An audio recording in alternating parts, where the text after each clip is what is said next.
Selamat siang semua, kami dari kelompok 5. Pada kesempatan kali ini, izinkan kami untuk mempresentasikan mengenai makalah kami yang berjudul Penurunan Indeks Demokrasi Indonesia 2021. Bisa next slide.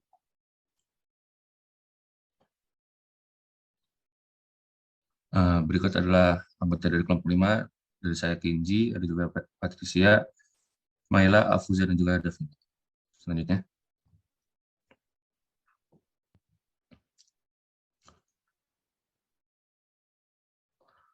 Sebelum mulai, kami akan mengucapkan puji syukur atas kehadiran Tuhan karena atas segala limpahan rahmat dan karunia-Nya kami dapat menyelesaikan studi kasus kami berjudul Penurunan Indeks Demokrasi Indonesia tahun 2021 sebagai pemenuhan ujian tengah semester. Pada kesempatan ini, kami mengucapkan terima kasih yang sebesar-besarnya kepada dosen mata kuliah umum Kewarganegaraan Prof. Dr. Insinyur Komariatus Soliha, AMD, HIP, ST, MKes, IPU, yang telah memberikan kesempatan terhadap kami untuk membuat makalah ini. Slide berikutnya.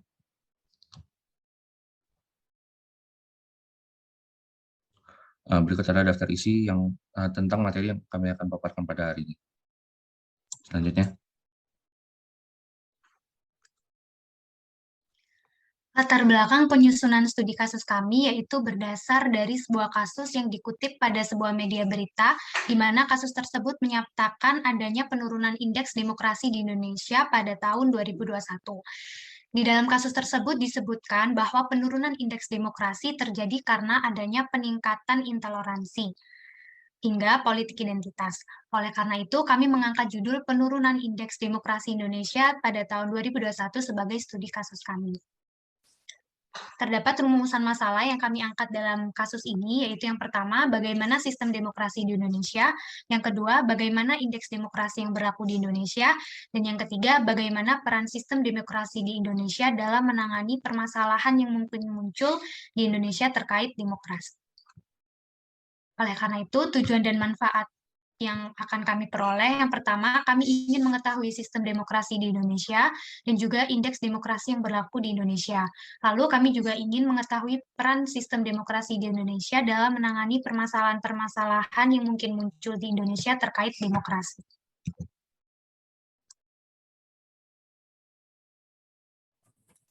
Demokrasi sendiri dibagi menjadi dua kata, yaitu dari kata demos yang artinya rakyat, lalu kratos yang artinya kekuasaan. Demokrasi adalah bentuk pemerintahan di mana semua warganya memiliki hak yang sama untuk pengambilan keputusan yang dapat mengubah hidup mereka dan dapat ikut serta baik secara langsung atau melalui perwakilan dalam perumusan, pengembangan, dan pembuatan hukum. Demokrasi secara singkat merupakan pemerintahan dari rakyat, oleh rakyat, dan untuk rakyat. Dalam demokrasi, hak dan kewajiban setiap warga negaranya dipandang sama, khususnya hak politik. Akan tapi pelaksanaan demokrasi di Indonesia memiliki beberapa penyimpangan. Lanjut.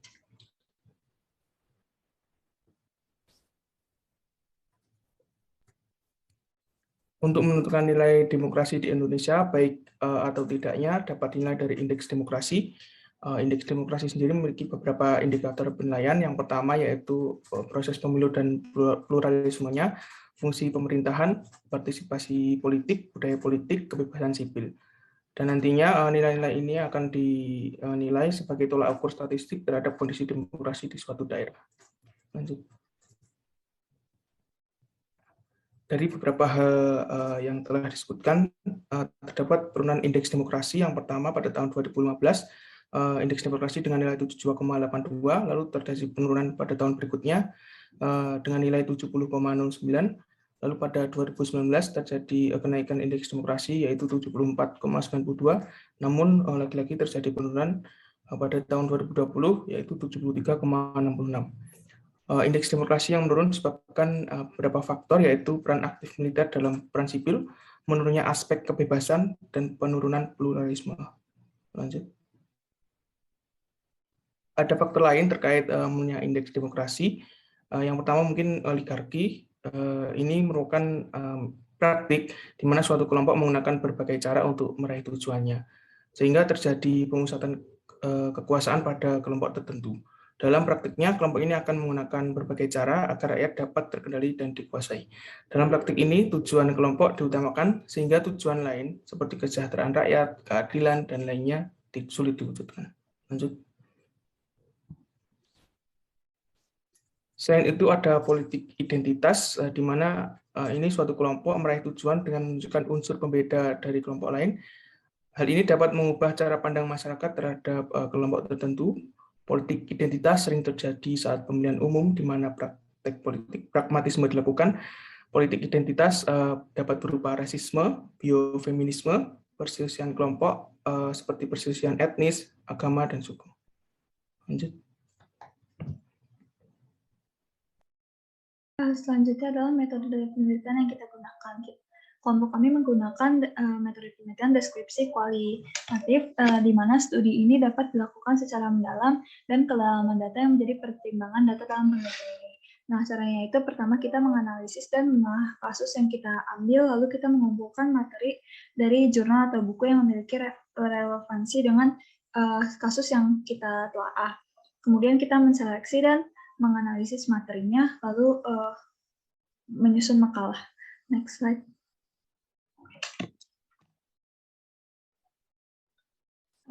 Next slide. Selanjutnya adalah ini hasil penelitian kelompok kami. Jadi sistem demokrasi di Indonesia itu menggunakan demokrasi Pancasila. Nah, apa itu demokrasi Pancasila? Demokrasi Pancasila itu merupakan demokrasi konstitusional dengan mekanisme kedaulatan rakyat dalam penyelenggaraan negara dan penyelenggaraan pemerintahan berdasarkan UUD 1945. Sebagai demokrasi Pancasila terikat dengan UUD 1945 dan pelaksanaannya harus sesuai dengan UUD 1945. Ciri-cirinya itu apa saja?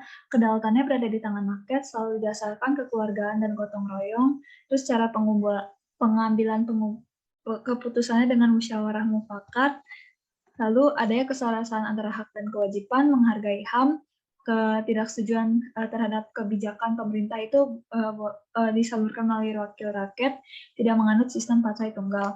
Selain itu, Indonesia telah melalui berbagai tahap untuk mencapai demokrasi, terutama pada tahun 1950 sampai 1990, di mana ada masalah demokrasi karena kekuasaannya ini tersentralisasi di pusat sehingga akuntabilitasnya dan transparansinya diragukan. Next slide.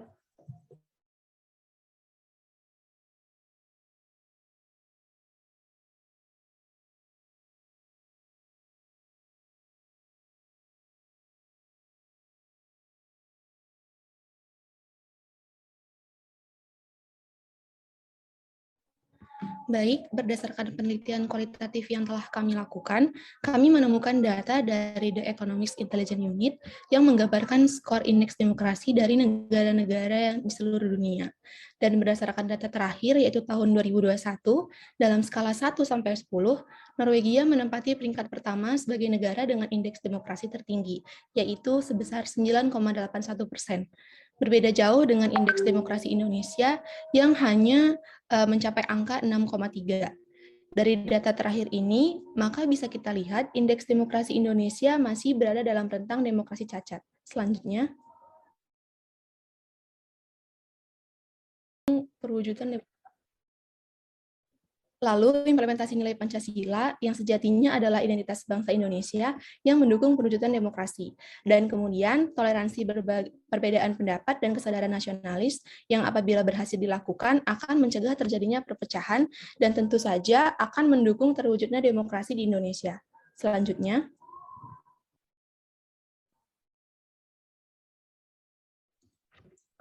Baik, maka dapat disimpulkan bahwa Indonesia merupakan negara demokrasi yang menganut sistem demokrasi Pancasila. Di Indonesia mengalami penurunan dari tahun ke tahun, walau sempat naik pada tahun 2019, namun pada tahun 2021, Indonesia mendapat skor ID yaitu 6,3 termasuk cohort demokrasi.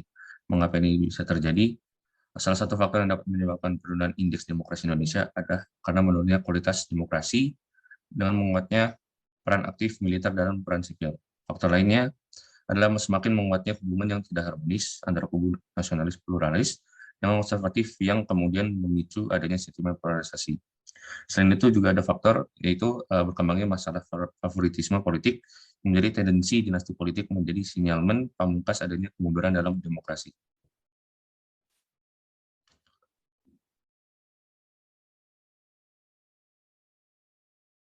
Berikut adalah referensi yang kami gunakan dalam menggunakan makalah.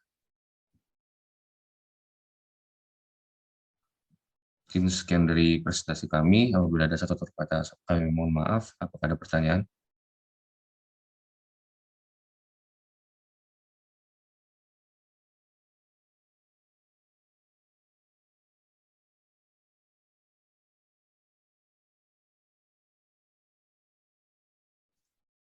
Baik, kepada Briantama dipersilakan. Baik, sebelumnya terima kasih atas kesempatannya. Apakah suara saya sudah terdengar? Sudah terdengar? Baik, mungkin saya perkenalkan, nama saya Briantama Mahendra Arif dari kelompok 3. Saya di sini izin mengajukan pertanyaan.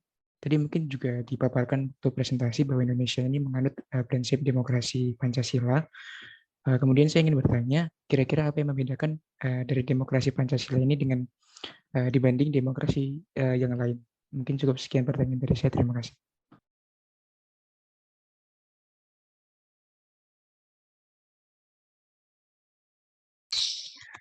Baik, terima kasih Rian atas pertanyaannya. Mungkin saya izin menjawab.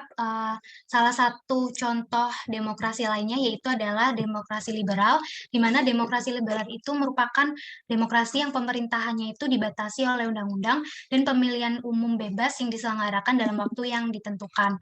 Lalu terdapat perbedaan dengan demokrasi Pancasila ini sendiri, seperti contohnya kalau di demokrasi liberal itu parlemen memegang kekuasaan politik yang sangat besar. Lalu terdapat juga sistem multipartai, lalu kabinet pemerintahan koalisinya tidak stabil dan kerap berganti. Sedangkan kalau di demokrasi Pancasila itu kedaulatan berada sepenuhnya di tangan rakyat, lalu berlandaskan asas kekeluargaan dan juga tidak ada partai pemerintah seperti itu. Mungkin dari teman-teman kelompok 5 apakah ada yang menambahkan? Mungkin aku izin menambahkan ya untuk yang demokrasi sosial. Nah, demokrasi sosial ini dia menaruh kepedulian pada keadilan sosial dan egalitarianisme bagi persyaratan untuk memperoleh kepercayaan politik, berbeda dengan demokrasi yang diterapkan di Indonesia. Sekian dari saya, mungkin ada yang ingin menambahkan lagi. Mungkin saya ingin menambahkan sedikit. Jadi ada demokrasi yang disebut demokrasi partisipasi, di mana pemerintah itu menekankan hubungan timbal balik antara penguasa dan apa yang dikuasainya. Terima kasih.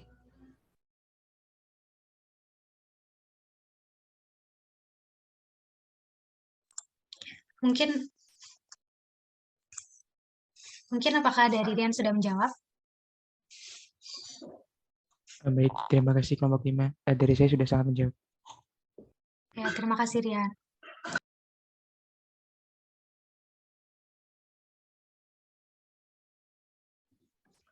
Baik, kepada Intan dipersilakan. Baik, terima kasih atas kesempatannya. Saya Intan Syarifati Mumtazah dari kelompok 3. Saya izin bertanya pada kelompok 5, bagaimana implementasi nyata dari solusi terhadap peningkatan indeks demokrasi di Indonesia?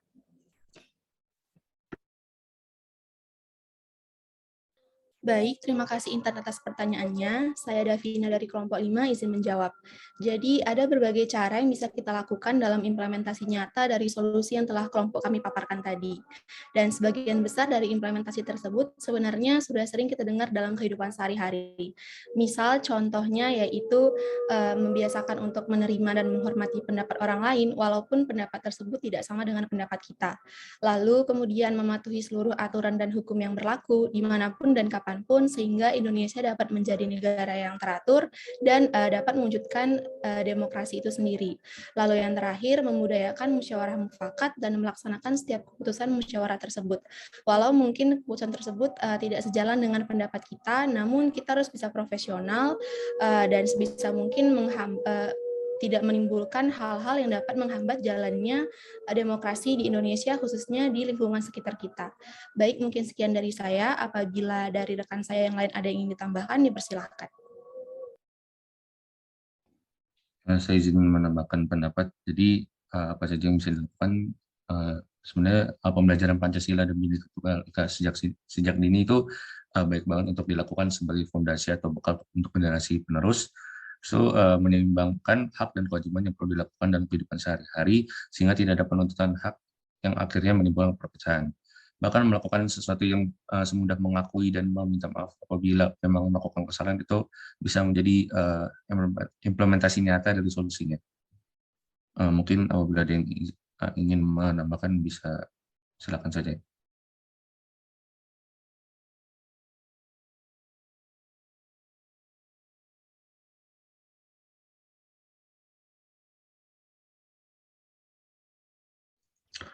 Mungkin karena tidak ada yang menambahkan, apakah dari Intan sendiri sudah cukup menjawab?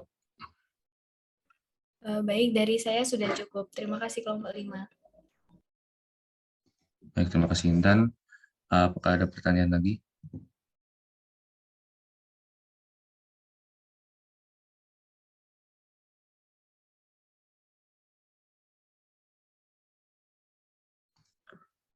Baik, mungkin karena tidak ada, mungkin saya tutup sesi tanya jawab.